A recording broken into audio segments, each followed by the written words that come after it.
Check it. It is now. Mikey, I'm going to ask you something before we get started here. Well, very well done, by the way.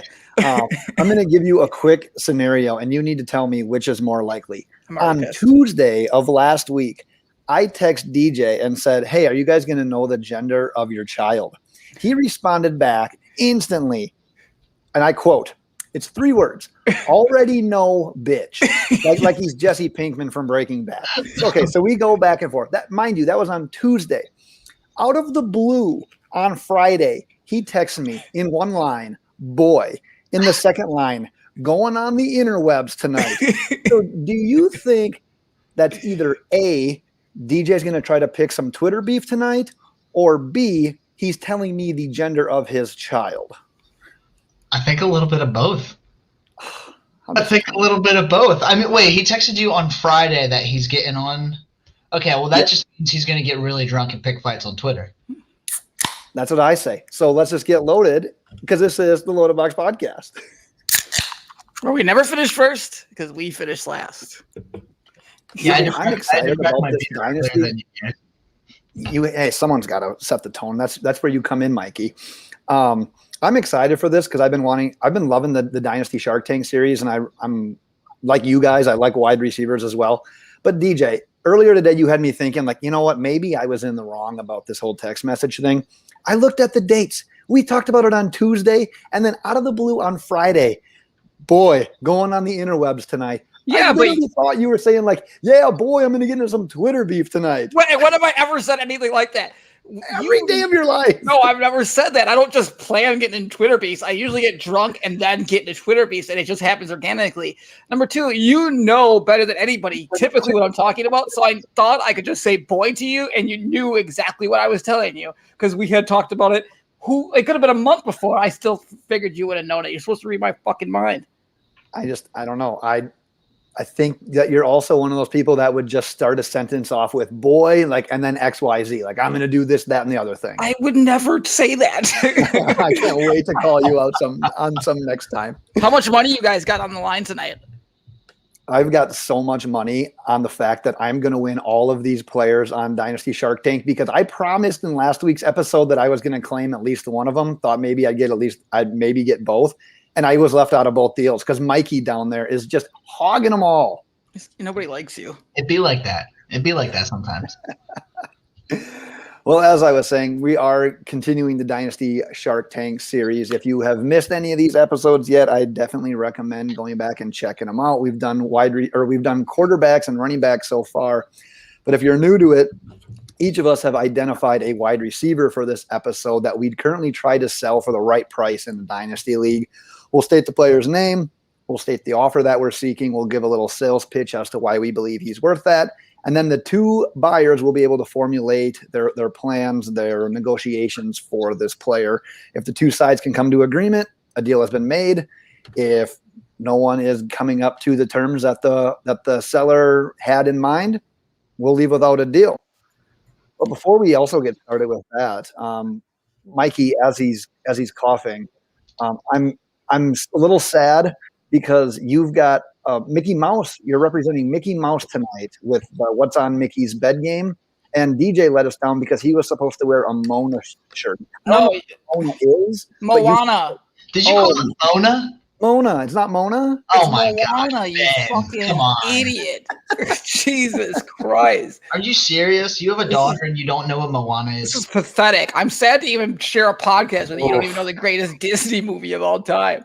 But you should be proud of me. I might pronounce it Mona. I might not know exactly what it is, but if my daughter sees football on TV, she puts her hands up for a touchdown, and if she sees basketball, she'll pretend to dribble. So that's better than knowing what Mona is, right? Moana. If you don't fucking say Moana right here, we're going to have a problem. Don't you disrespect the greatest Disney princess there is. I've been standing at the edge of the water. Yeah, come on, man. I'm assuming this is a Mona song, then I'm just Moana. not going to understand. So, but before these guys mute me and kick me off of the damn Loaded Box podcast, I can do that too.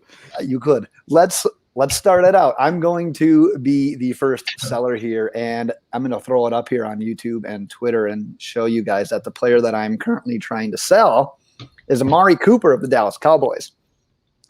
Honestly, I think his value is somewhere within like a top 5 rookie pick, but you're likely not looking to acquire a 27-year-old wide receiver if you have a pick this high. That's just my feeling. So I'm going to ask for a little something different instead. Instead, I am seeking a late 2021 first and either your 22 or your 23 first, or if you're not interested in that type of deal, if you are stacked at running back and you need an impact wide receiver for this year and the next couple of years, I will entertain a package deal that includes one of last year's rookie running backs, one of the likes of Clyde Edwards-Helaire, Akers, Jonathan Taylor, J.K. Dobbins, Antonio Gibson, DeAndre Swift. So those are the offers of what I'm kind of seeking here. Sales pitch to you boys. Amari Cooper is your consistency guy. He's not a double-digit touchdown guy. He never has done that in his career, but he's reliable, and that's exactly what you need in fantasy football. Throughout his entire career, only one season with less than 1,000 yards, and that was when he was with the Raiders. Only one season with under 70 receptions, also an injury season with the Raiders. And while he's never hit double-digit touchdowns in a single season, in 41 career games with the Cowboys, he has 19 touchdowns. So he's nearly scoring a touchdown every other game with his new team, which he's been the most productive with. He still posted a 92, 1,114, and 5 touchdown stat line last year, and that was mostly without Dak. Now he's getting a healthy Dak, healthy offensive line. That offense, in my opinion, I think you guys are probably close to me here. They're likely going to be top 5 in the NFL this upcoming year. So you want a piece of that. He just turned 27. He's in his prime. He's likely going to perform at a pretty high level for the next 3 to 5 years. And that's thinking pretty conservatively. So you guys have heard what I'm looking for. I'll let you ask me some questions. You can give some analysis, and then let's hear some offers. Can I ask one question just to clarify? You said sure. You'll entertain a package for one of last year's rookies. So one of last year's rookie running backs and something else? No, I was kind of assuming that you'd either go straight up or you would want something else from me. Okay. Gotcha. That makes sense. That makes sense. Good clarification, DJ. Mona would be proud. I'm going to murder you. I am very upset with you that you keep doing this. But I'm not upset that you're selling Amari Cooper because Amari Cooper he is probably one of the more disrespected assets in fantasy football. Like you said, he's only 27, but people pretend like he's the same age as Julio Jones and has the same issues that Julio Jones has been having. Right. Everything like that. He was super young when he went into the league. Like I think he entered a league at like 20 or 21 years old. Yeah, well, it's funny because the guy that I'm going to be selling a little later is in the exact same scenario as Amari Cooper. So I have nothing against Amari Cooper. The only thing that scares me is that CD Lamb is there, and CD Lamb's an absolute stud. But he plays inside. Amari Cooper plays outside. Yeah, it's kind of yet to be seen if Cooper's going to be in Dallas for more than another 1 or 2 seasons. It's him or Gallup, right? Like it's going to be him or Gallup. Yeah, but I would say it's likely going to be him with how hard they work. Yeah, with how hard they work. I don't think the talent of Gallup and the fact that they can keep him for cheaper and they may think he's just as talented, plus the fact that CeeDee Lamb is on the team would favor Gallup to be the guy. I think Gallup's a complete stud. I really do. But I think that they're still going to go with Cooper, especially. Zeke is not getting any younger. They only have a window with him for another 1 or 2 years. Cooper is going to be the better Tony receiver. Pollard's team. But Cooper's going to be the better receiver of him and Gallup for at least the next 2 years. So I still do view Cooper. It's weird because I view CeeDee Lamb as my favorite receiver to own on this team, but at the same time, Amari Cooper is technically the wide receiver 1 on the team. So it's like it's so weird. I think what you're asking for is completely fair, but it's so hard to part ways with something like that for Amari Cooper because it's just such an unsexy name. It is, yeah. For me, and my thought process is, when I'm looking at this, if I'm buying Amari Cooper, honestly, any of the wide receivers that all of us have on here, I'm a team, and I guess I'm thinking this from, not only do I have a dynasty league like this, but you're a team you're trying to add depth, so you're more likely you're adding depth because you're a good, talented team, and I think you're more likely to give up a pick in this position rather than a player or a pick and an average player.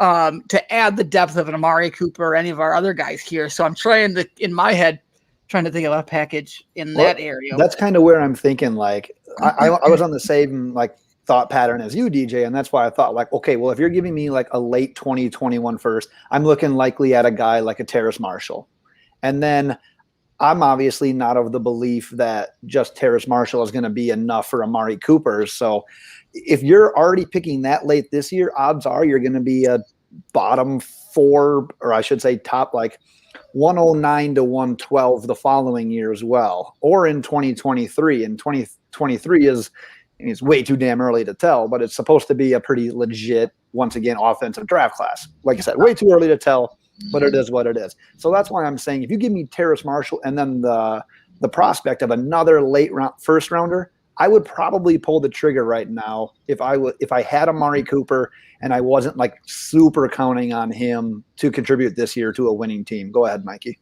So I mean, I have an offer. I think it's in the realm that you're looking for. But like you were saying, if you're buying Amari Cooper, you're probably contending because he's a 27-year-old receiver.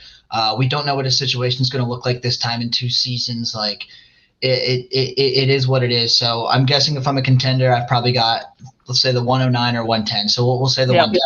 So I will offer you my 110 pick this year, and we were talking about Michael Gallup. Let's say I have him too. I'll give you Gallup and 110 for him. Oh, fuck. That's literally where I was going down the same fucking path.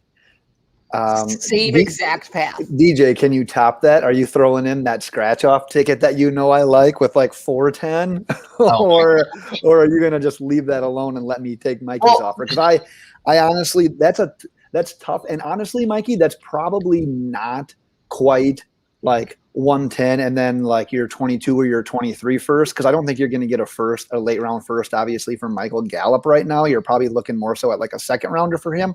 So I'm compromising a little bit. So before I absolutely smash it, I do want to give DJ a chance. Well, I do want to explain it. So the reason why I'm going Gallup is because, one, I know you like Gallup. I know that you think he's talented, and I know that that's something that I could offer to entice you. But the other thing is that Gallup, if he leaves Dallas, after this season when he's a free agent, he is going to be one of the highest bid up receivers in NFL free agency. He's going to go somewhere and either be a team's wide receiver 1 or a great complement to a great wide receiver 1. So, I mean, the best case scenario, honestly, is that he probably leaves Dallas at the end of this year, goes and gets paid in free agency, which is a high possibility in my opinion. So I kind of view him as a guy who's already proven himself with 1,000-yard season, I think 2,000-yard seasons in the NFL, and he's got a ton of opportunity coming up. So that's my justification for that offer. This might be around 25.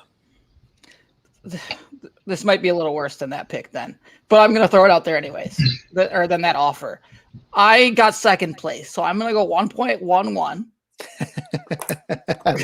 I like your hypothetical here. Well, I'm trying to win the championship next year, so I'm going 1.11. All right. I don't think you're going to like this, but I'm going to throw it out. I think you are going to like it and not going to like it at the same time. But I also know your guys' weaknesses a little bit. And I'm going to throw in Jarvis Landry. Now, he's older, obviously, but you're getting those receptions. Who knows about Odell? And he's just a target machine. So if you're looking half point or full point PPR, he's Jarvis. My response to that was, and it's not that I disagree with what you're saying. Jarvis is that guy, though, that you want no more than just as like a flex guy. Mm-hmm. He's not going to give you like that boom week that a Michael Gallup can. He's not the downfield type receiver. He is the consistent over the middle, 8 catches, 68 yards. Like that's Jarvis Landry. That's what he's going to be known for his entire career. So it's a safer floor, obviously. But I do prefer Mikey's offer. Mikey, for the sake of just giving in to me, would you throw in that late third or fourth as the scratch off ticket? I hate you. I hate you so much. Hold on. You go ahead. I'm not done yet. I was curious to see what you think. I mean, while you were offering Jarvis Landry up, I just wanted to see what the difference in points per game between Jarvis Landry and Michael Gallup was last year. Overall, Jarvis Landry did finish ahead of Michael Gallup in points per game last year. He was number 33 overall, but Michael Gallup was number 38. He was only about a point and a half behind him per game. So, I mean, I'm not going to make a counter offer to my own offer. I'm just kind of talking down DJ's offer here, proving why mine is a little better, because you're getting the youth with Michael Gallup, you're getting the opportunity on the horizon, and in a year where Dak Prescott played in 5 games, Michael Gallup didn't have his starting quarterback for 11 of the games, and he was still only 5 spots behind Jarvis Landry. That's pretty good. All right, I'm going to give you one that at the end of the year too. You're not going to turn this down. I already know it. You're not going to turn this down. You aren't. You're not going to turn this one down. But you guys are going to be higher on this player than I am. I think lots of fantasy people are higher than on this wide receiver than I am. Just not a guy I want on my team. Not a big fan over the long run. I think he has a niche and it's not long lasting, but I don't know why I'm selling against myself, but I think you're going to love him. I personally think you're going to love him. I'm going to offer the 1.11. I'm sticking with I got second place, and I'm going to offer you Curtis Samuel. Ooh. There is a community out there that is super high on him. I like him this year, but and it's not that him and Jarvis Landry are a similar player really at all, but the positions they play and the way they're going to be utilized sort of makes me think that he's safe-ish, but at the same time, like they almost like use like really schemed plays to try to get him the ball, and it's just not as safe for me. And Mikey's right though. Like I am a Gallup believer, so he's found a little bit of a soft spot for me. So I don't mind the offer, DJ, but if those are my options, I still like the 110, which is essentially like a Terrace Marshall and Michael Gallup for Amari Cooper. If he could throw in the 410, it'd be done. I am shocked that you would take that over Deebo Samuel. I mean, not Deebo Samuel. No, I thought. What are your thoughts on Deebo Samuel? That was going to be my next question. And when I'm thinking Curtis Samuel. You know, it's before you say that, it's funny because Deebo Samuel was originally going through my head before I offered Gallup, but then I realized that's probably too much because I'm actually pretty high on Deebo Samuel. That's what I was thinking. I thought it was around that same line, and I know people are in love with him, but that's too expensive, and I want to kind of talk about him a little bit later. So I'm not going to be a stickler. I'm going to let Mikey and Mickey Mouse's run continue here. I'm going to give the deal. A deal's been made, Mikey. All right, let's go. All right, I think a million people are going to think you're an idiot for not taking mine. Potentially, yes, because there's a big crowd out there that likes Curtis Samuel. I won't argue that. I think Mikey would have taken mine over his. And I will say, if the trade calculator is the tell-all, I destroyed you. The Amari Cooper side beats the Gallup and pick 110 by 73%. Yeah. Oof. Yeah, I wanted that extra third or fourth. Like in reality, I would press harder since we're on a podcast and we're not going to be able to get into like deep dive negotiations. Like I'd have let that one sit for a while. It wouldn't have been like a smash. Like, yeah, I'm doing it. Yeah. Well, if it makes you feel better, if you got Curtis Samuel instead of Michael Gallup, that was better. But Amari Cooper still beat that deal by about 50%. So either way, Amari Cooper is technically like based on the trade value charts I look at, he's worth like a top 3 or 4 pick. Yeah, that's what I'm going there. Right. He's so undervalued on the calculator. Straight up, if you were to trade a pick for him, he'd be the 105. Right.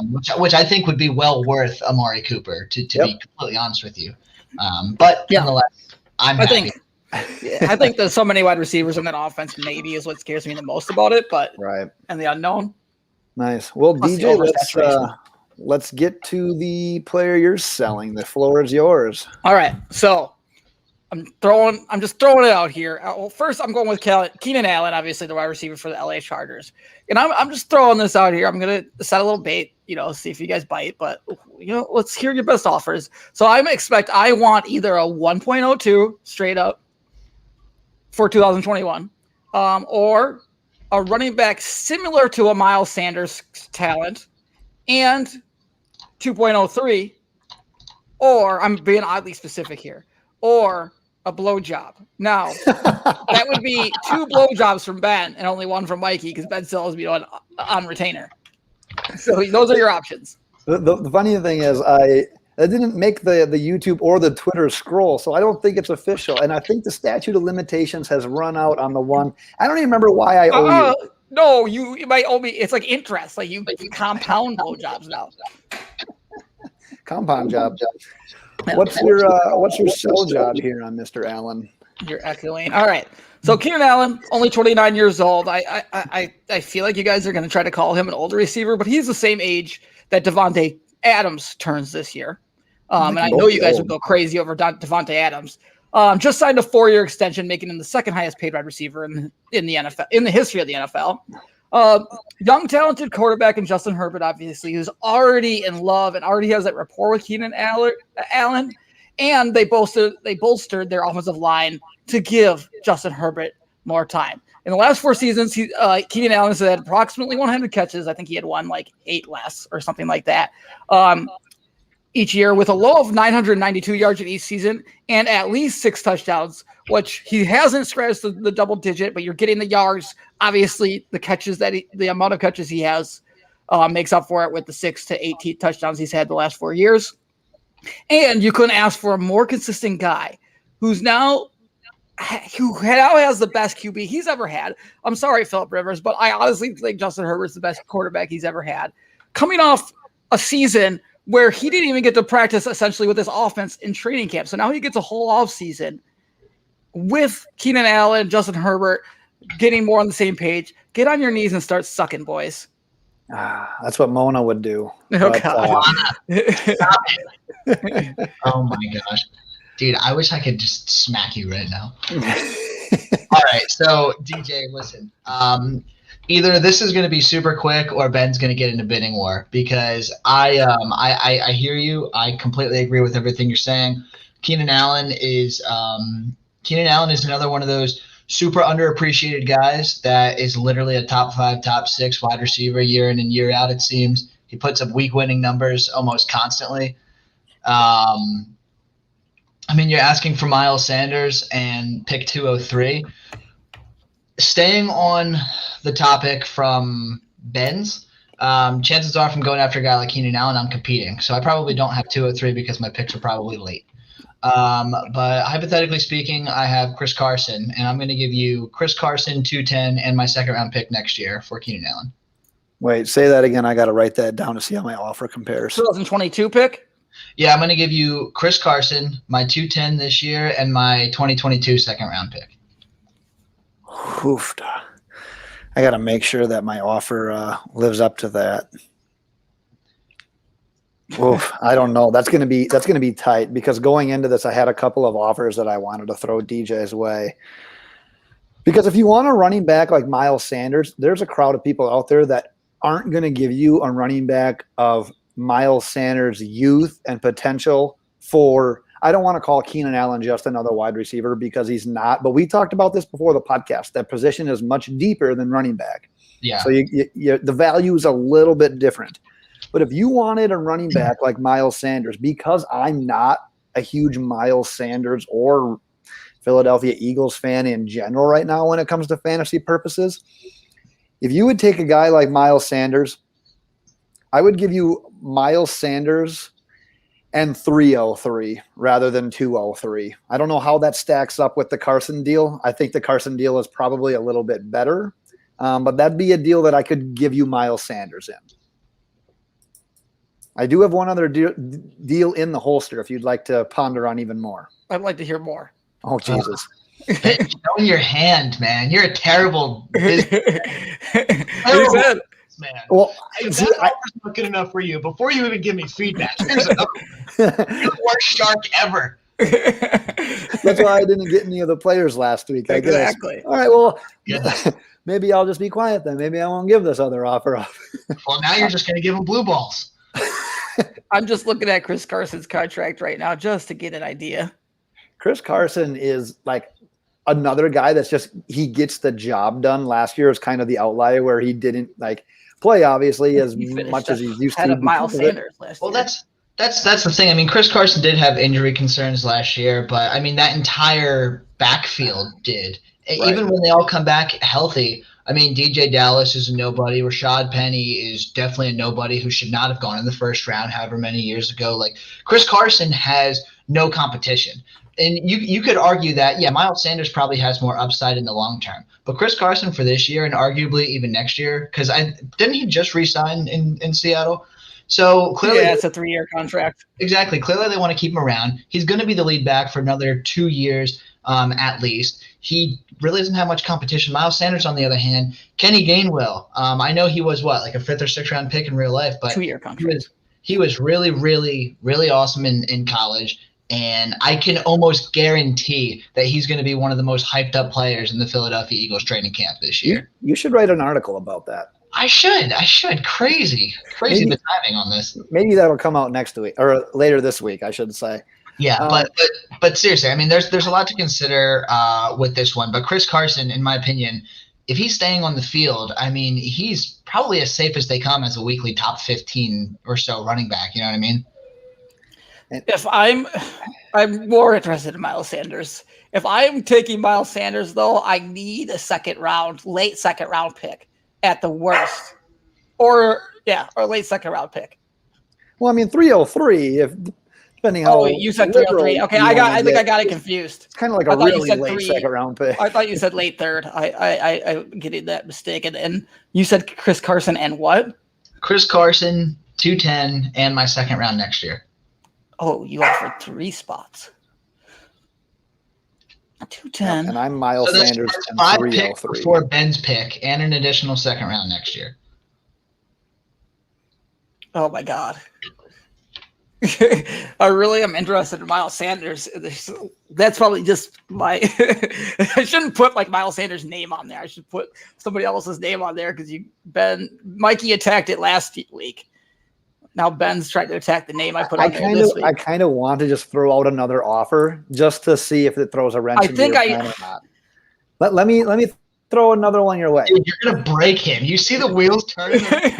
I love this game. But I've been doing this a little bit in real life, and I find it to be a little bit intriguing. But DJ, what if I gave you all of my picks in the 21 draft if I'm picking from the 10 slot? So 110, 210, 310, 410. From the 10 slot. Fuck you, Ben.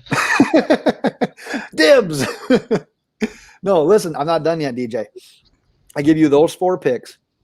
I give you my 2022 first, which could also probably be a late one. But you got to give me your 22 third back. What are you raising your hand for, Mikey? I have an offer. Oh, you can't just jump right on it. I want to hear them. I need to hear them. I'm going to because unlike you, I'm a good shark and I know when to talk and when not to talk. And this is the time to talk because you just made a good offer. So, DJ, what I'm going to do, and I'm just going to hypothetically say that I didn't just give away my pick 110 for Amari Cooper because these aren't real teams. No. So I'm going to give you James Robinson and 110 for Keenan Allen. Done. James Robinson at 110? Yeah.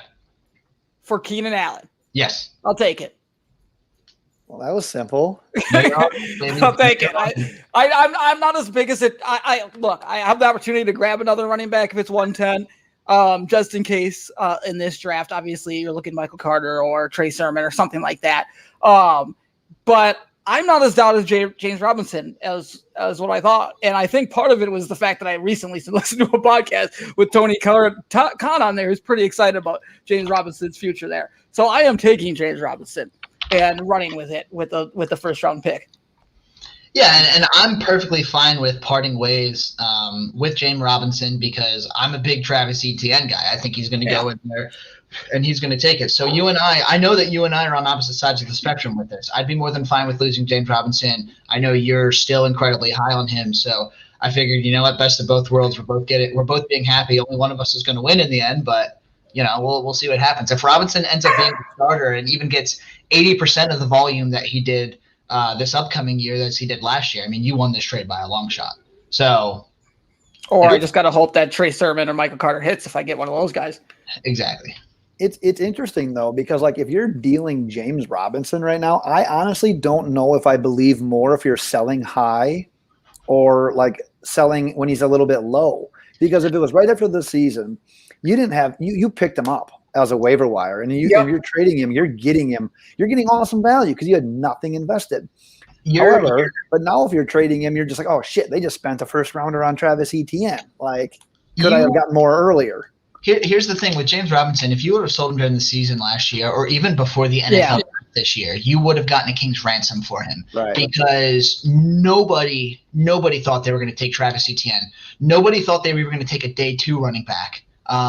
It was definitely in the realm of possibilities for them to go after a Michael Carter or a Kenny Gainwell in round 4 or round 5 because they would like to get a guy on third down. We all thought that James Robinson would be the guy at least a 2-down back there.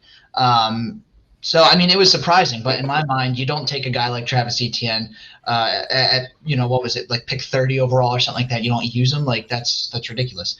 I think they'll use him. Just don't think they're going to use him. I think they're going to – I think James Robinson's going to be the first and second down back at worst, and he'll be able to field and passing down. So, he still exists, and he's very cheap. Why waste that?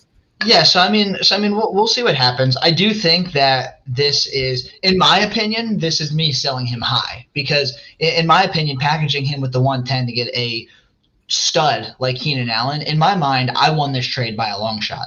But for DJ, he thinks he won the trade because he's much higher on James Robinson. Like I'm buying low. Exactly. It's weird. You typically don't have this this poll where each person feels like, oh, I'm selling high or I'm buying low. It usually doesn't work out this way. James Robinson is probably the most polarizing player in Dynasty football. And it just really depends on what side you are. Are you on Team Robinson or Team Etienne? If you're on Etienne, you can't possibly be high on Robinson. If you're high on Robinson, you're probably not high on Etienne. You know what I mean? Exactly that. Yep. So I ran this through the trade calculator, and the Keenan Allen side does win by 26%, so really not that bad. And, this is James Robinson's value is definitely adjusted on here. So, yep. Nice. Well, Mikey, you've been once again involved in both deals, proving that you are quite the shark in this game. And for the second consecutive week, you're obviously going to be in this deal because you're the one selling, unless for some reason we don't have a deal that matches your liking. But let's hear the player that you're selling, and we'll see if you can land a deal here. Well, Sharks, before we get going, Ben, I'm going to need you to take over for about 30 seconds because I'm running a little low here. So I'll be back in 30 seconds. You'll have to wait for my stuff. Well, that's perfect. We can filibuster here. I'm just kind of curious as to why he had to put I don't know what that is, like a little flap. I have a feeling he's going to change shirts or something. If you're only audio, Mikey's screen went black, and you can see that he flipped something over his camera. DJ, do you anticipate Mikey wearing something different, wearing nothing I don't at all when he comes back? Do you know? I have a guess. I don't know. I have a guess. I just don't want to. I don't want to spoil it if that guess is right. In case you are right. Oh, yeah. I have a guess too. Does your guess start? Is it a liquid that starts with T? No. That's my guess. Okay. That's my guess, and I think I'm right. I have a different guess, but I think it's what you talk about before the podcast every time now.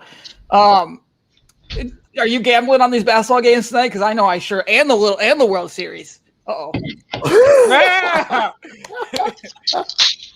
I was wrong. So for the audio only listeners, the answer was that we've got a new answer to what's on Mikey's bed. Is that Minnie Mouse? Minnie Mouse.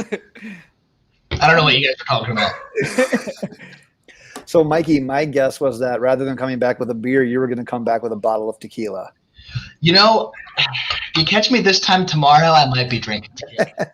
I will be drinking tequila. I thought you said you were getting drunk tonight. Oh, we're getting there, baby. We're getting ripped tonight. Ooh. Ben has no idea what that is. All right. Is it a Mona reference or what? It's you wouldn't understand. You're like 60. So yeah, you're old as fuck. I'm 27. Mikey's 23. You're 36.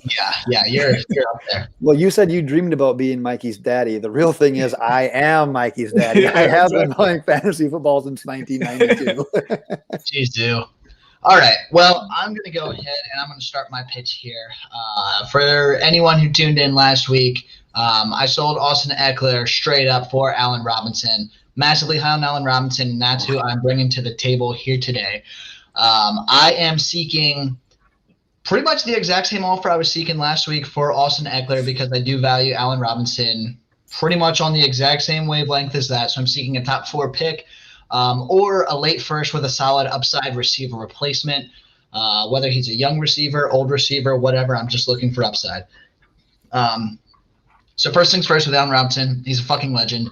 This time last year, I was out here preaching that he would be a top 5 receiver. I was writing article on article supporting that. And you know what? We came pretty close. He was wide receiver 9 overall with between Nick Foles and Mitch Trubisky throwing it to him. Arguably the worst quarterbacks he's ever had, and he's had some really bad quarterbacks in his career. And now he gets Andy Dalton. Now he gets Andy Dalton and Justin Fields, which whether that's a step up or not, it's yet to be seen. But one thing's for sure, it's not going to get much worse than Mitch Trubisky and Nick Foles. So that's already a plus right there. So as I mentioned, Allen Robinson was wide receiver 9 overall last year. In 2019, he was wide receiver 8. He had over 150 targets in each of the last 2 years. The Bears are refusing to add any legitimate wide receiver talent. His only competition is a second-year tight end, Jimmy Graham, who's almost as old as Ben, and what's his face? Darnell Mooney. Darnell Mooney, who was like a 5th or a 6th round pick last year. Granted, I will admit, Darnell Mooney looked great last year, but he's not the same type of player that Allen Robinson is. He's not going to command the same type of targets that Allen Robinson is. He's just a complimentary player to Allen Robinson. Not discounting. I do think Darnell Mooney is awesome, but he's not much of a competition for Allen Robinson. DJ, you know that. Ben knows that. Everyone who watched Allen Robinson play a single game in the NFL, they know that. But yeah, like I was saying, I mean, Allen Robinson, he's just Ben and Graham are actually both 34. Well, there you go. They're the same age, so whatever.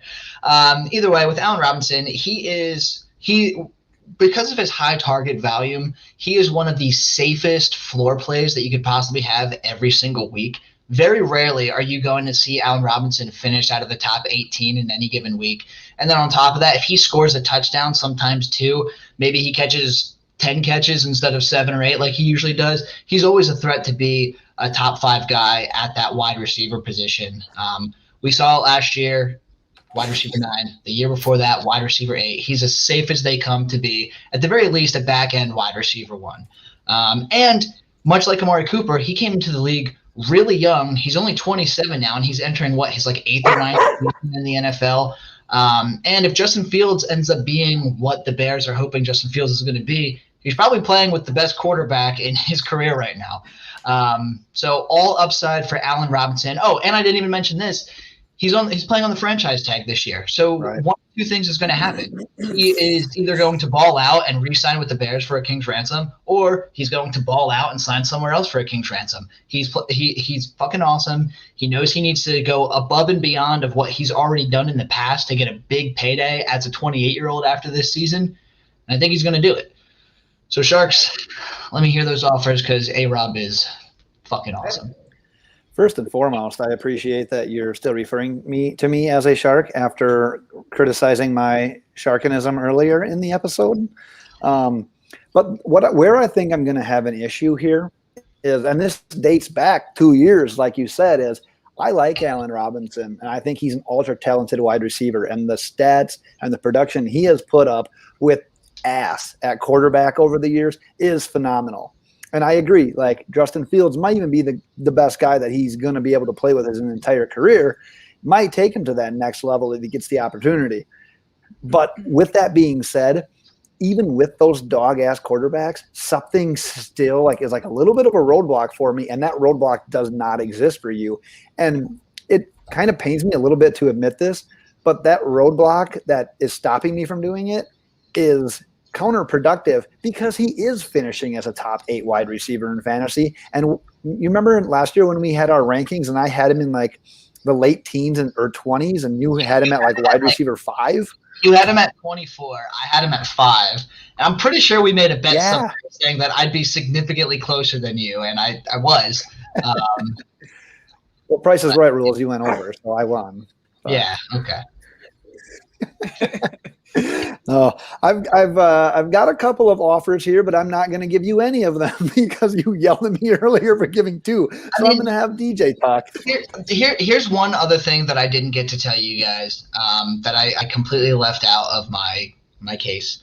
So before this year, there's 16 games in an NFL season, which means that there are 48 over the last 3 seasons.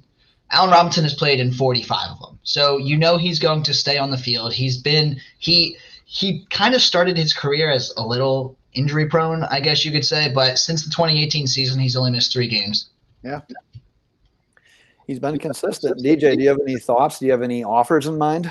I have thoughts and offers. I was really hoping you'd go first because I wanted to see what you had to offer. You have written down, and I don't want to come in too high. So I'm just gonna offer you fucking MVS. I'll give you MVS for Allen Robinson. All right. This strategy. So that's gonna be a no for me. Damn, that's tough. It's gonna be a little no for me. I'll give you a burned DVD of Mona, and no, I'm not scared to throw an offer out there because I think my offers are pretty fair. I'm not gonna. I have an offer. I just think I just want to hear Ben's first. Yeah, I know. So that way you can jack it up by 6 No, I picks think I'm good where I'm at. That's why I'm losing all these because you guys have me go first and set the tone, and then you guys set the little bit better offer. And I'm so fair that I can't go much better than my other offer. So you guys have the advantage. All right, Mikey, I'm going to give you offer number 1, and then I'm going to let DJ go, and then I'll present offer number 2. Fair. All right. You had mentioned top 4 rookie pick, and I agree. If I'm trying to get Allen Robinson, I likely don't have that pick. Or a late first with a solid upside wide receiver. That is where I'm going to fall in here on this first offer.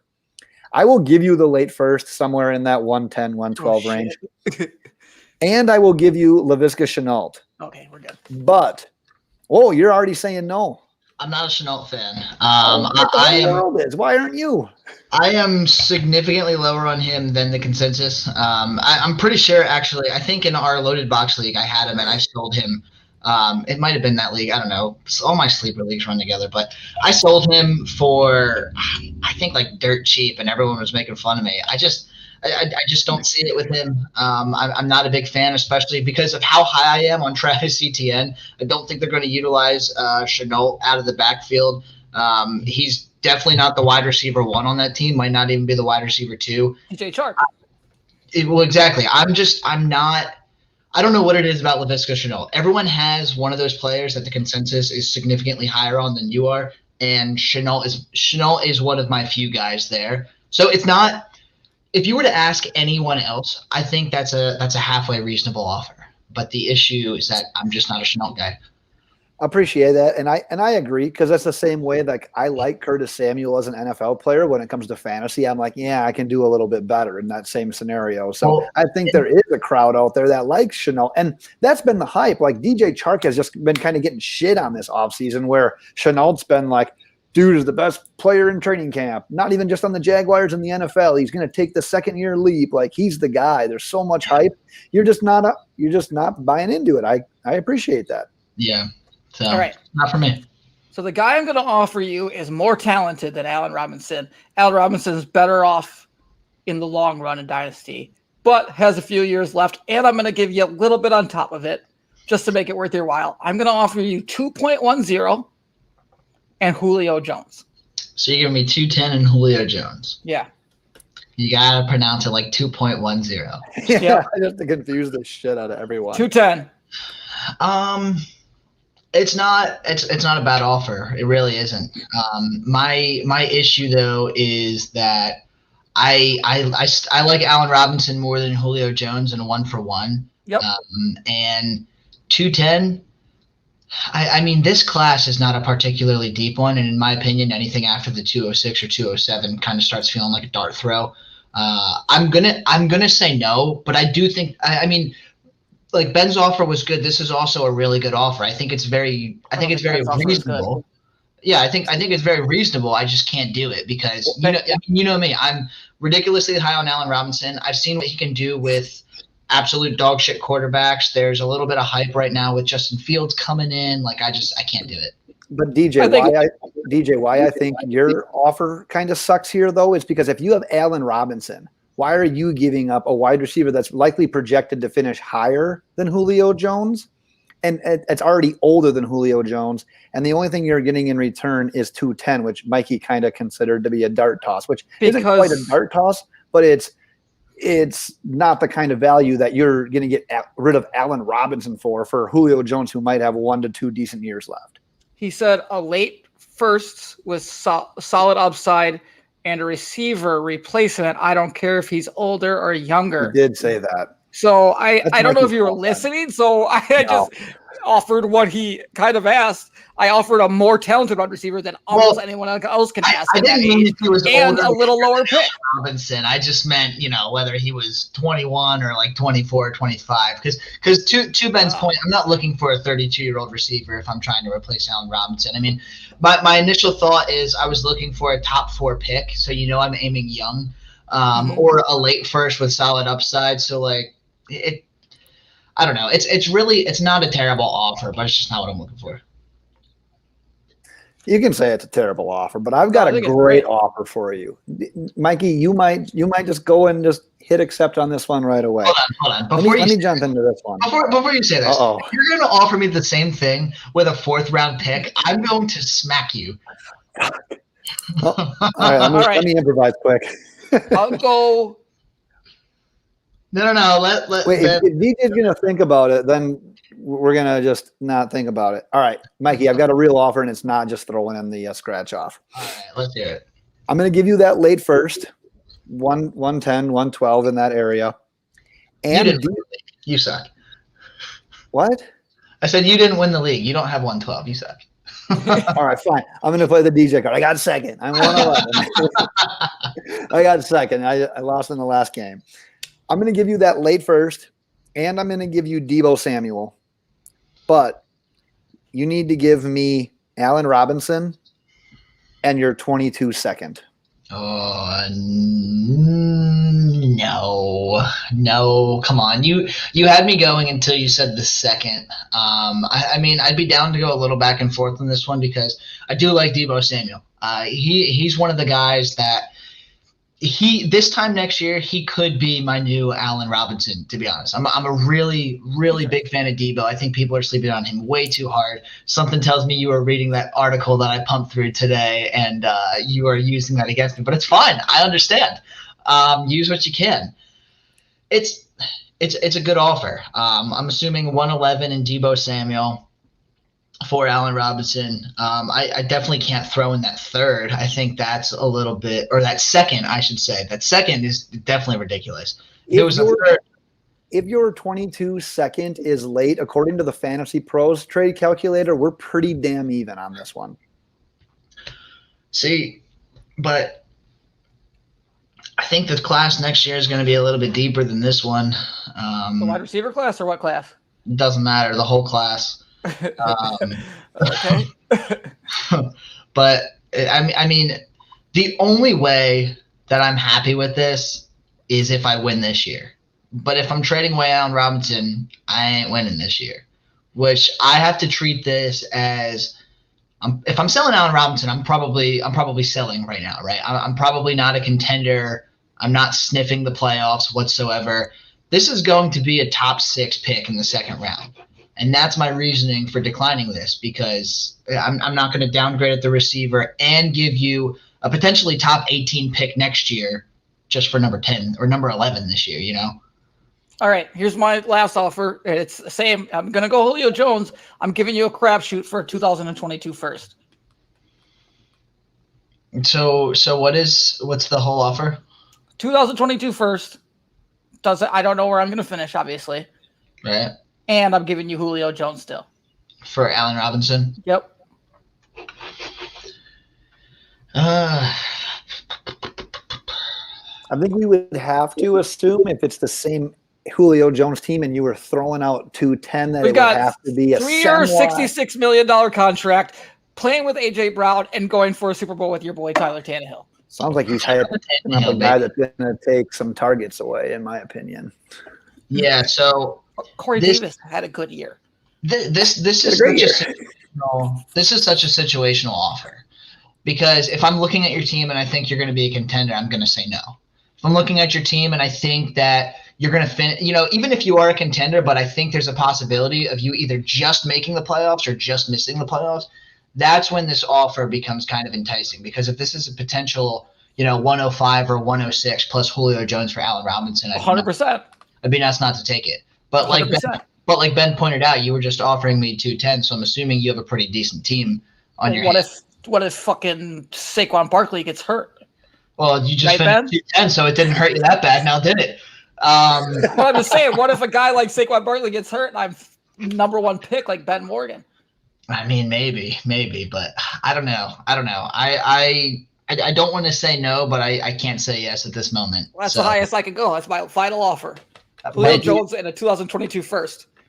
That's not a bad offer. I like that, Mikey. The one amendment that I would make to my offer is I'm still throwing in the late first. I'm still asking for Robinson, and I'll give you my late first, Deebo Samuel. You got to give me A-Rob, and then I'll let you pick. It can be your 22 third or your 23 second. So I'm sorry. Can you go? What? So what's the first that I'm getting? You're going to get a late first and 21. Okay. Deebo Samuel, and then you're giving me Allen Robinson, and then your pick of whether or not you want to give me your 22 third or your 23 second. So if we did this, I can tell you it would be my 22 third. I'm not giving you a second in this deal. No, well, here's the only reason I throw that out, though, is some people value later picks less, thinking like, well, I can make trades. So dumb too. I hate that. Well, yeah. But you have plenty of time to recoup a 23 draft pick at this point. Right. But here's a PSA for everyone watching. A second round pick this year, a second round pick next year, a second round pick after the year after that, second round pick in 10 years. It's a second round pick, right? I don't disagree.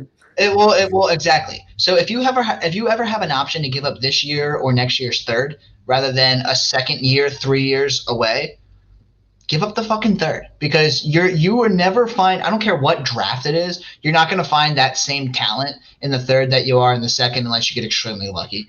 That's such a dumb concept that I've never been able to wrap my mind around. So people do that though. No, people do that, and I do understand what you're saying. But just know that if we make this deal, it would be a third. But I'm not going to make this deal with you because I'm going back to DJ's deal for next year's first and Julio for A-Rob straight up. I think I'm going to take that deal. Actually, I am going to take that deal, and here's my reasoning. Chances are, if I'm doing this, if I'm selling Allen Robinson, I am rebuilding. And when Julio Jones is balling out with Tennessee in week 2 or week 3, I turn around and I sell him for an additional first or something like that to a team that's trying to contend. So I'm viewing this as I'm getting a first-round pick. I'm getting Julio Jones, who I'm going to turn around and probably sell for a first-round pick when he's being a top 10 receiver this year. And that's going to be that. So, DJ, I appreciate the offer. I'm going to take it, and very good to you, sir. I thought you might eventually, because I think I would take it on your side. So I have to say, Ben, you are either the worst at your own fucking game or you've never actually seen Shark Tank. I'm be honest, straight up. I wonder if you've ever done any of this. Have you seen it? You created this game and you've never fucking won anything. Here's my rebuttal to that. One, I love this game. I come in. I'm the only one that comes in with a note sheet. Like, I'm pumped. I have it throughout. I think that's the problem. I'm ready to go. But before we get too distracted, DJ, our trade is incredibly even. The Julio Jones signed wins, but only by 8%. Very even. I thought when DJ upgraded that to a first that it would probably be pretty damn close at that point in time. I was gonna go there. I just wanted to drive it a little bit. Yeah. Well, and here's my thing to DJ's second argument about me ever seeing Shark Tank.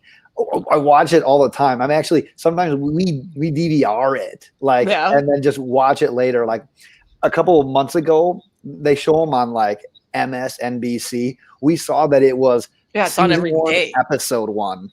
Like I saw like the first ever episode, and it's funny. Some of the products on that one, I know we're way off topic at this point, but they're just batshit crazy like products and what they're selling. So it's kind of funny. So yes, seen the show a million times. I don't believe you. I've played this game in my head. I'm out here taking notes and shit on a little pad.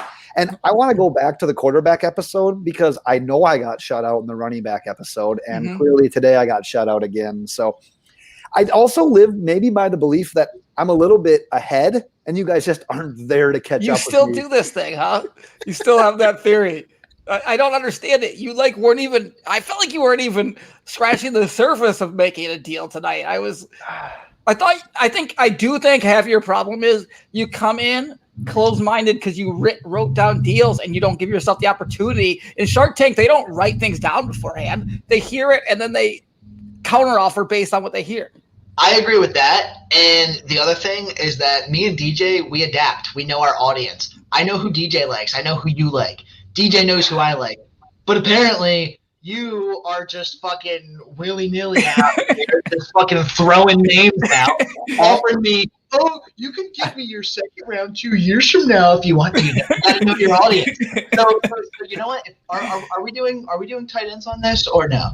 I asked that. Yeah, and I was gonna bring that up here when I got done. But I have some advice for you. If you're gonna do this for tight ends, look at DJ's rankings and look at my rankings. Know your audience, man. Know your audience. Here's the deal, Mikey. You talk about the audience as like your audience is me and DJ.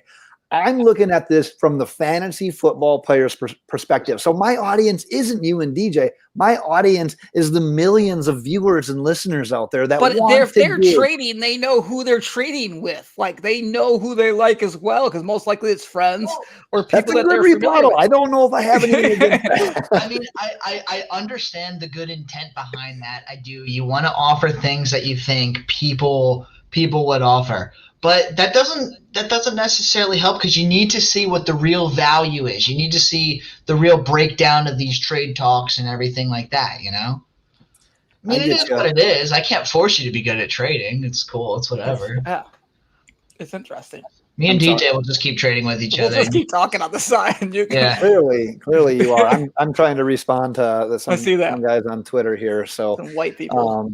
I did want to bring that up at the end of this episode, and I typically was going to say, like, I kind of thought maybe this was either like this might be the end of the Dynasty Shark Tank series unless we go to like a flex player or if we want to run through like running backs, wide receivers, quarterbacks again.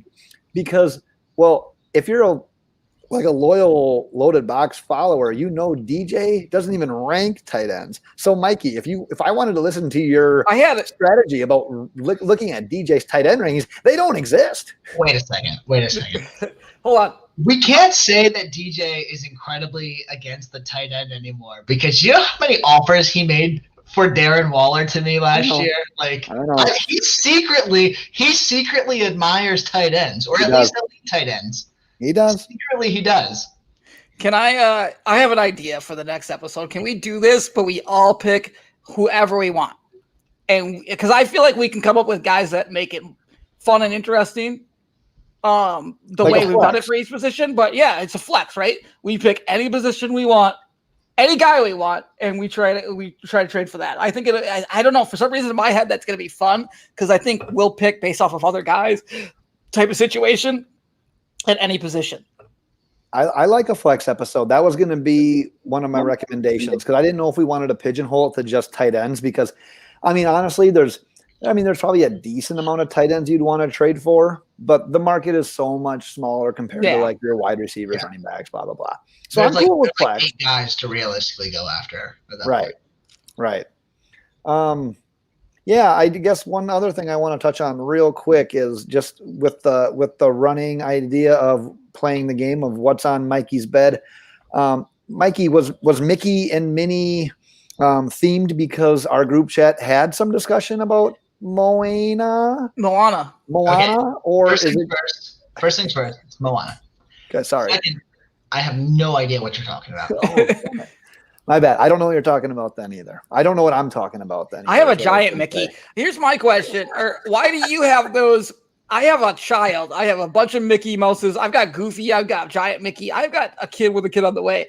I'm confused as to why you have those, but you don't know what I'm talking about. On the way? Why do I have what? Yeah, exactly. I just don't understand why Mikey has that. And I don't understand what you're I'm talking to Ben. I like if you were to go back and rephrase that, DJ, you would assume that your previously born child is expecting a child. I have a kid and a kid on the way. I think said. You have a kid with a kid on the way. Same difference.